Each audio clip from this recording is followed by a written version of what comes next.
कुछ साधकों ने प्रश्न किया है, जब हम नाम सिमरन करते हैं, जब भीतर एक नई सी शांति और उजाला उतरने लगता है, तो फिर मन क्यों भटकने लगता है? ऐसा क्यों होता है कि आत्मा भीतर जाना चाहती है, लेकिन रास्ते में कोई रुकावट आ खड़ी होती है?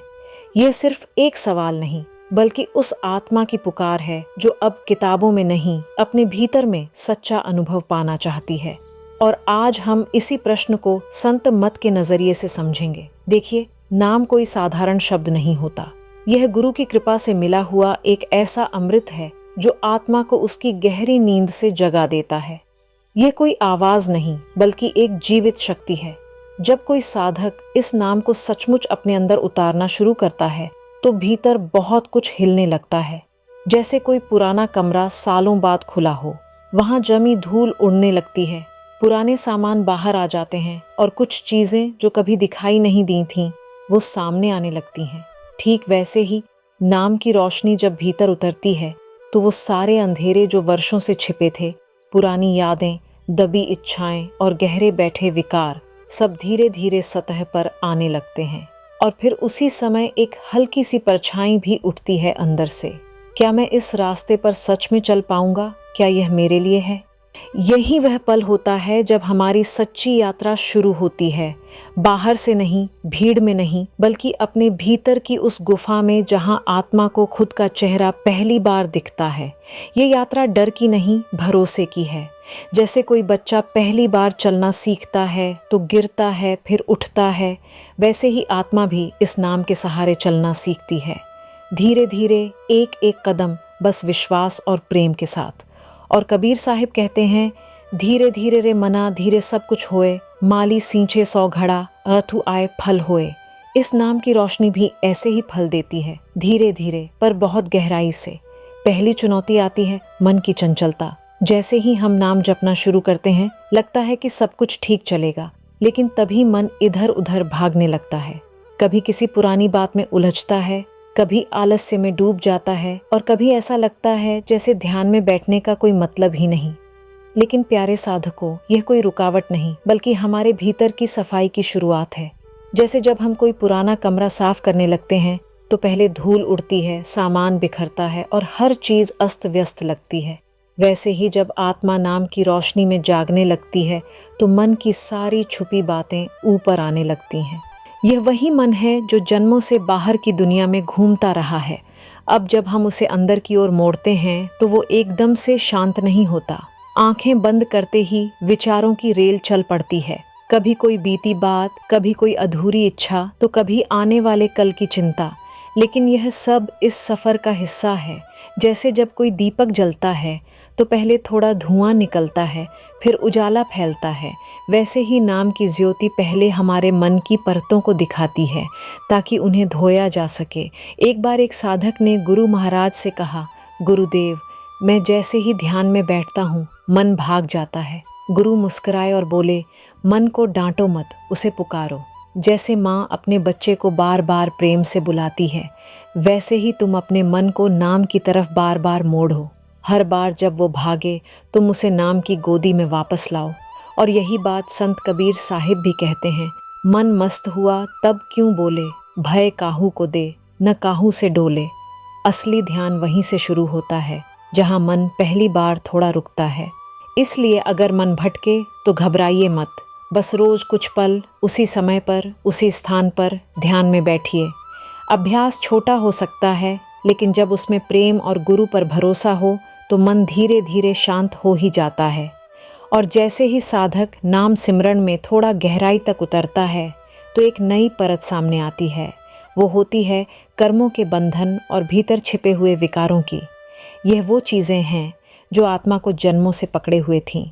क्रोध, मोह, लालच, अहंकार जैसी भावनाएं, जो अक्सर हमें पता भी नहीं चलती कि हमारे अंदर हैं। लेकिन जैसे ही हम नाम की ओर ध्यान लगाना शुरू करते हैं, ये सब धीरे धीरे ऊपर आने लगती हैं। कई साधकों को लगता है कि शायद अब वे पीछे जा रहे हैं, लेकिन असल में यह पीछे जाना नहीं, बल्कि भीतर की सफाई का अगला पड़ाव है। गुरु महाराज ने एक बार कहा था, जब नदी की तलहटी को छेड़ा जाता है, तभी नीचे की कीचड़ ऊपर आती है। इसका मतलब यह नहीं कि नदी गंदी हो गई, बल्कि अब उसका तल साफ होने वाला है। वैसे ही जब नाम की धारा आत्मा के भीतर बहने लगती है तो ये पुराने कर्म और विकार सतह पर आते हैं ताकि धोए जा सकें। एक बार एक साधक बहुत निराश हो गया। उसने गुरु से कहा, गुरुदेव, पहले ध्यान करते वक्त शांति मिलती थी, अब तो अंदर से गुस्सा, मोह और थकावट ही उठती है। गुरु ने मुस्कुराकर कहा, बेटा, यही तो नाम की शक्ति है। पहले तू अंधेरे में था, इसलिए कुछ दिखाई नहीं देता था। अब जब प्रकाश आया है तो भीतर का सारा धूल मिट्टी दिखने लगी है। डर मत, यह भी निकल जाएगा। जब विकार उठें तो उनसे लड़िए मत। उन्हें देखकर बस गुरु का स्मरण कीजिए, उन्हें प्यार से पहचानिए और नाम के सहारे उन्हें बहने दीजिए। सात्विक जीवन, सेवा और सच्ची संगति आत्मा को धीरे धीरे स्थिर करती है और जैसे जैसे ये परतें साफ होती हैं, आत्मा हल्की महसूस करने लगती है। वो ऊपर उठने लगती है, पहले त्रिकुटी की ओर जहाँ विचार शांत होते हैं, फिर धीरे धीरे 10वें द्वार की ओर जहाँ आत्मा की असली उड़ान शुरू होती है। और जब साधक मन की भाग दौड़ से थोड़ा ऊपर उठने लगता है और विकारों की गांठें कुछ कुछ खुलने लगती हैं, तब आती है एक तीसरी, बहुत ही चुपचाप घुसने वाली चुनौती, आलस्य और शंका। यह कोई बड़ी आवाज वाली रुकावट नहीं होती, बल्कि बहुत धीरे से आत्मा के अंदर घर बना लेती है। शुरू में साधक बहुत उमंग और श्रद्धा के साथ ध्यान करता है, लेकिन कुछ समय बाद वो जोश थोड़ा ठंडा पड़ने लगता है। मन सोचने लगता है, क्या मैं सही कर रहा हूँ? मुझे कोई अनुभव क्यों नहीं हो रहा? क्या यह मार्ग मेरे लिए है भी या नहीं? यह सवाल आत्मा की थकान से नहीं, बल्कि माया की बहुत सूक्ष्म चाल से उठते हैं। एक बार एक साधिका ने गुरु से पूछा, गुरुदेव, मैं रोज ध्यान करती हूँ, लेकिन अब वैसी भावना नहीं आती। पहले लगता था जैसे कुछ भीतर जाग रहा है, अब लगता है जैसे सब ठहर गया है। गुरु ने शांत स्वर में कहा, बेटी, यह ठहराव नहीं, परीक्षा है। यह वह मोड़ है जहाँ आत्मा को परखा जाता है। क्या तुम नाम को सिर्फ अनुभवों के लिए कर रही थी या प्रेम से, भरोसे से? इसीलिए इस समय साधना से पीछे हटने की जरूरत नहीं, बल्कि और कोमल होकर टिके रहने की जरूरत है। अभ्यास चाहे छोटा ही क्यों ना हो, लेकिन अगर उसमें सच्चा प्रेम, श्रद्धा और भरोसा हो तो वह आत्मा को बहुत गहराई में ले जाता है। और ऐसे समय में सत्संग की गर्माहट बहुत काम आती है। जब अंदर ठंडा खालीपन महसूस हो तो संतों की वाणी जैसे एक दीपक बन जाती है। उस समय गुरु पर भरोसा बनाए रखना सबसे जरूरी होता है। जो अनुभव मिले उन्हें श्रद्धा से समर्पित कर दीजिए, और जो न मिले उनकी कमी में मन को भटकने मत दीजिए। स्वामी जी महाराज ने कहा है, सच्चा प्रेम वही है जो बिना सुख के भी न टूटे।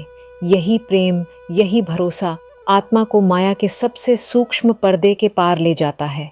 और जब साधक नाम सिमरण में थोड़ा और आगे बढ़ता है, भीतर कुछ अनुभव आने लगते हैं। कभी रोशनी की झलक मिलती है, कभी शांति की लहर महसूस होती है। तो उसी समय चुपचाप एक और चुनौती उभरती है जो बहुत गुप्त होती है, पर सबसे ज्यादा नुकसान पहुंचा सकती है।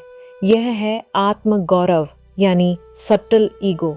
यह कोई जोर से बोलने वाला अहंकार नहीं होता, बल्कि धीरे धीरे मन में यह सोच उगने लगती है, अब तो मुझे कुछ अनुभव हो गए हैं, शायद अब मैं दूसरों से अलग हूँ, अब मुझे कुछ और जानने की ज़रूरत नहीं। यह सोच बहुत मीठी लगती है, लेकिन यह आत्मा को भीतर से खोखला कर देती है। एक बार एक साधक को अनहद की मधुर ध्वनि सुनाई देने लगी। वो बहुत प्रसन्न हुआ और सोचने लगा कि अब उसे सब कुछ मिल गया है।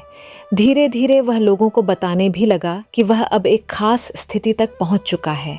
जब गुरु महाराज को यह बात पता चली तो उन्होंने उस साधक को बुलाया। बहुत शांत स्वर में कहा, बेटा, जो फूल सबसे ज़्यादा खुशबू देता है वो हमेशा झुककर ही खिलता है। भीतर का अनुभव अगर सच्चा हो तो वो नम्रता बन जाता है, सेवा बन जाता है, न कि गर्व। साधक को बात समझ आ गई। उसने सिर झुका लिया और फिर कभी किसी से अपने अनुभव की बात नहीं की। उसके बाद उसकी साधना और भी गहराने लगी। इसीलिए जब भी भीतर कुछ महसूस हो तो उसका बोझ मत उठाइए, अनुभवों को अपने पास रखिए और गुरु के चरणों में अर्पण कर दीजिए। यह रास्ता सिर उठाकर चलने का नहीं, बल्कि सिर झुकाकर भीतर उतरने का है। और जब साधक इस राह पर थोड़ी दूरी तय कर लेता है, अनुभवों की हलचल भी शांत हो जाती है। तब धीरे से एक और गहरी चुनौती आत्मा के दरवाजे पर दस्तक देती है, ध्यान का यांत्रिक हो जाना। कई बार साधक नाम सिमरन को एक काम की तरह करने लगते हैं, जैसे सिर्फ एक जिम्मेदारी निभानी है। हाथ में माला जरूर चलती है, लेकिन मन कहीं और होता है। धीरे धीरे उस भाव में से प्रेम चला जाता है, श्रद्धा भी कम हो जाती है और ध्यान एक आदत बनकर रह जाता है। बाहर से देखने पर साधक बहुत अनुशासित लगता है, लेकिन भीतर से वो सूखा हुआ महसूस करता है। एक तरह की थकावट, जैसे आत्मा किसी झरने की तलाश में हो। एक बार की बात है, एक महिला साधिका बहुत नियम से हर दिन 2 बार ध्यान करती थी, लेकिन वह हर समय इस बात से परेशान रहती थी कि उससे अनुभव क्यों नहीं हो रहे। एक दिन गुरु महाराज ने उसे देखा और पूछा, बेटी, ध्यान में बैठती तो हो, लेकिन क्या उस समय तुम्हारा मन भी वहीं होता है? वह चुप हो गई। गुरु ने कहा, ध्यान वह नहीं जो बस आंखें बंद कर बैठ जाने से हो जाए। ध्यान वो है जो दिल को भीगा दे, जो प्रेम की तरह भीतर बहे। जैसे नदी बिना आवाज के बहती है, वैसे ही सच्चा ध्यान भी भीतर बहता है, न दिखने के लिए, न पाने के लिए, बस जुड़ने के लिए। इसलिए साधकों, ध्यान को सिर्फ एक क्रिया न बनने दें। जब भी सिमरन करें, कुछ पल ठहर कर गुरु की तस्वीर को मन में बसाएं और उस नाम को प्रेम से पुकारें, जैसे कोई प्रिय को पुकारता है वैसे। सिर्फ बैठने से साधना नहीं होती, भीतर उतरने से होती है। यह मार्ग केवल अनुशासन से नहीं, भाव से खुलता है। और कबीर साहिब की ये वाणी जैसे अंत की ओर एक दिया जला देती है। प्रेम प्याला जो पिए, शीश दई ले जाए, लोभी चाहे राख ले, प्रेम न पाइए धाए। जो प्रेम से जुड़ गया, वही सच में इस राह को जान पाया। प्यारे साधकों, यह यात्रा कोई साधारण चलना नहीं है, यह आत्मा की घर वापसी है। और इस रास्ते में चाहे मन की चंचलता हो, विकारों की गहराई हो, आलस्य और शंका की चुपचाल हो, या फिर सटल ईगो और ध्यान की ऊपरी परतें, सबका सामना नाम और गुरु की कृपा से किया जा सकता है। बस हर दिन कुछ पल आंखें बंद करके सच्चे दिल से नाम में बैठ जाइए। मन भागे तो पुकारिए, थक जाएं तो गुरु को याद कीजिए, और भीतर कुछ न हो तो भी बस टिके रहिए, क्योंकि असली साधना वहीं से शुरू होती है जहां सब दिखना बंद हो जाए और भीतर कुछ गूंजने लगे। अगर मन भागे तो बस एक बार प्रेम से गुरु का नाम लीजिए, जैसे बच्चा डरकर माँ को पुकारता है। अगर कोई विकार उठे तो डरिए मत, बस उसे गुरु के चरणों में रख दीजिए।